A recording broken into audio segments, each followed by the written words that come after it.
প্রথমে এই ডিপজলকে বললো কি আপনি একটু নামাজের পরে এলান করে দিয়েন যাতে সবাই একটু বসে। তাই ডিপজল নামাজের পরে তার মতো করে এলান করতেছে এইভাবে, ইনশাল্লাহ ভাই বাকি নামাজের পরে মসজিদি মানে কিনের কথা হইব। ওই মুসল্লি তোরা গলতে ববি, নাইলে কিন্তু সান্ডে মান্ডে ক্লোজ করে দিব, কয়া দিবা লাচ্ছি। তো সবাই তো ভয়ে বসে গেছে, সর্বনাশ যেই লোক এলান করছে না বসলে তো খবরই আছে।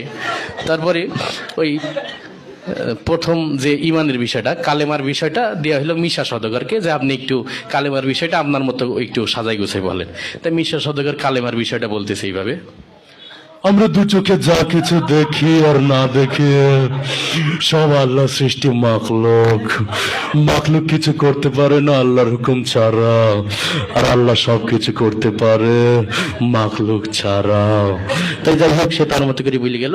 তারপরে নামাজের বিষয়টা ডিপজলকে আবার দিল, যে আপনি একটু নামাজের বিষয়টা আপনার মতো করে বুঝাই বলেন। তাই ডিপজল নামাজের বয়ানটা করতেছে এইভাবে, এই আল্লাহ রাসূল যেমতে যেমতে নামাজ পড়ছে আর সাহাবী গো শিখাইছে অমতেই নামাজ পড়তে হইব। বোঝো নাই মাসলাডা দুধু খা, ওই নৌসাব নামাজ শিখাই দিবি। যাই হোক সে তার মতো করে বললেও। তারপরে জিকিরের বিষয়টা দিয়ে হলো কাবিলাকে, যে আপনি একটু আপনার মতো করে কি জিকিরের বিষয়টা একটু বুঝাই বলেন। তাই কাবিলা জিকিরের বয়ান করতেছে এইভাবে, ওর হালতে মাওলা পাকে জিকির তোমার দেলের ভিতরে টাস টাস দিয়ে বাজতে থাকবে।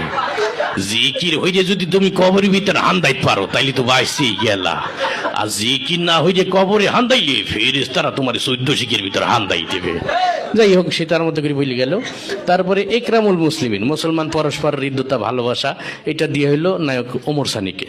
তো ওমর সানি তার মতো করে বুঝাই বলতেছে এইভাবে, একজন মুসলমান আরেকজন মুসলমানের দুঃখ কষ্ট ভাগাভাগি করে দেওয়ার নাম একরামুল মুসলিমিন।